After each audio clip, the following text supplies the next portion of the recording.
Sa isa ko na yung iba dyan kanina habang nag-testify. Sa speech, good example ka ba? O nagsasalita ka pa rin ng bad words? OMG!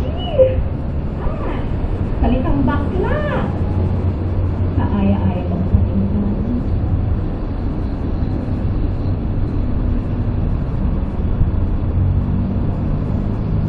Sa music, kinakanta mo pa rin ba yung mga bastos na kanta? Sinusuri mo bang maigi ang bawat lyrics? O baka naman dahil maganda ang tunog, iindak-indak ka na rin?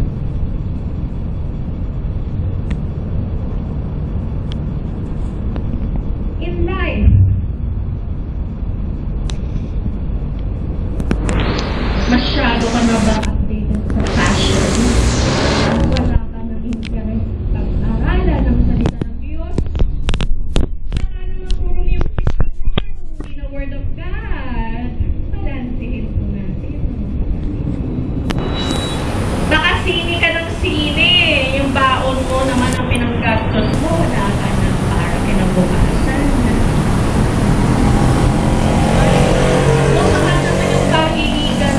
Hihiligan mo, hindi na tama magdamag ng dungkas sa dota. Facebook ng Facebook hanggang madaling araw, di na nag-aral, exam pa naman bukas. O baka naman yung mga kinakasama mo, nakikisama ka na rin.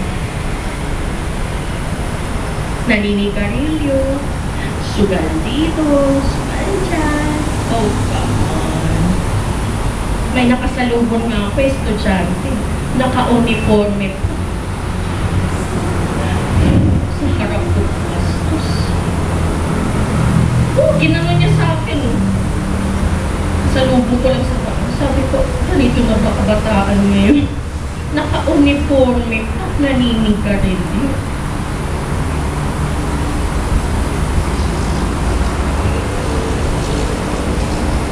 Love! Ayan, dyan tayo bagsak madalas. Inuuna si crush bago mag-aral.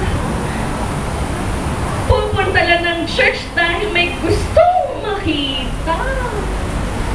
O baka naman sa sobrang pagmamahal, binigay na lahat, pati kaluluwa, kulang na lang pati puso.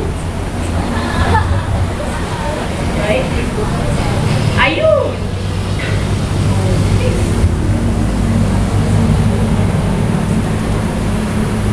In faith, kaya mo bang ipagmalaki ang Diyos na sinasampa mo? O takot kang sabihin Kristiyano ka? Kristiyano ka na nga, natanggap mo na si Jesus pero hindi ka naman nagdadasal. Hindi ka nag-church, Kristiyano ka na. Parang ako dati. Impurity. Ayun nga, compromises. Sige, dahil babagsak ako, mamamali ko na ako. Kasi babagsak ako eh. Hindi ako makaka-graduate. O baka naman dahil sinabi lang ng boyfriend mo, hindi mo ako mahal, hindi mo kayang gawin. Ibigay mo na. Ibigay naman. O, diba?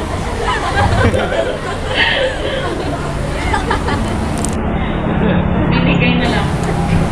Di man lang inisip. Dangal. O, diba? May dangal pa ba ang kabataan ngayon? Tanungin ko nga. Kung may dangal ka, kaya mo sumunod sa magulang mo. Kung may dangal ka,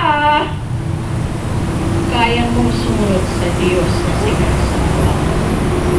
Hindi ka bibigay, maniniwala kay boyfriend na hindi ka na niya mahal. Bibigay mo na lahat. Bibigay mo ba? Oh, weh. Di nga. Ganun na rin yung speech mo ngayon eh, no? Watch your words. Watch your mouth. Watch your heart. Worship is a channel of holiness. It's your highest calling and aim in life. Basic lang to. It's a lifestyle. Lifestyle. Ginagawa. Sinasabi. Pag sumasamba ka sa Diyos, hindi ka lang sumasamba sa bibig. Ginagawa. Hindi yung sandali lang. Tuwing ESCOM lang. Ayan, sige. Birkin na birkin. Better. Hindi makapasag pinggan. Pero sa loob-loob niya, tuk-tuk na ako. Tagal na mo mag-tuk.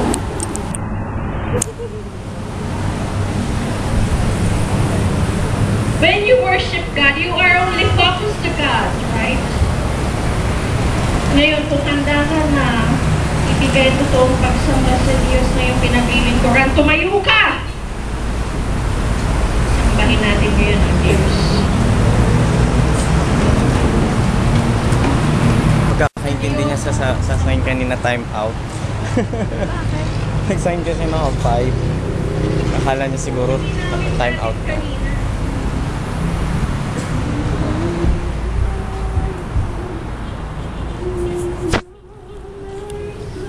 Wala kang karapatang sabihin ang salita mo kung hindi mo kayang gawin. With all your heart, pero kay galit ka naman sa nanay mo at tatay mo. With all your heart, with all your soul, suwail kang anak. Bawat tirik, sinasampit mo yan sa Diyos.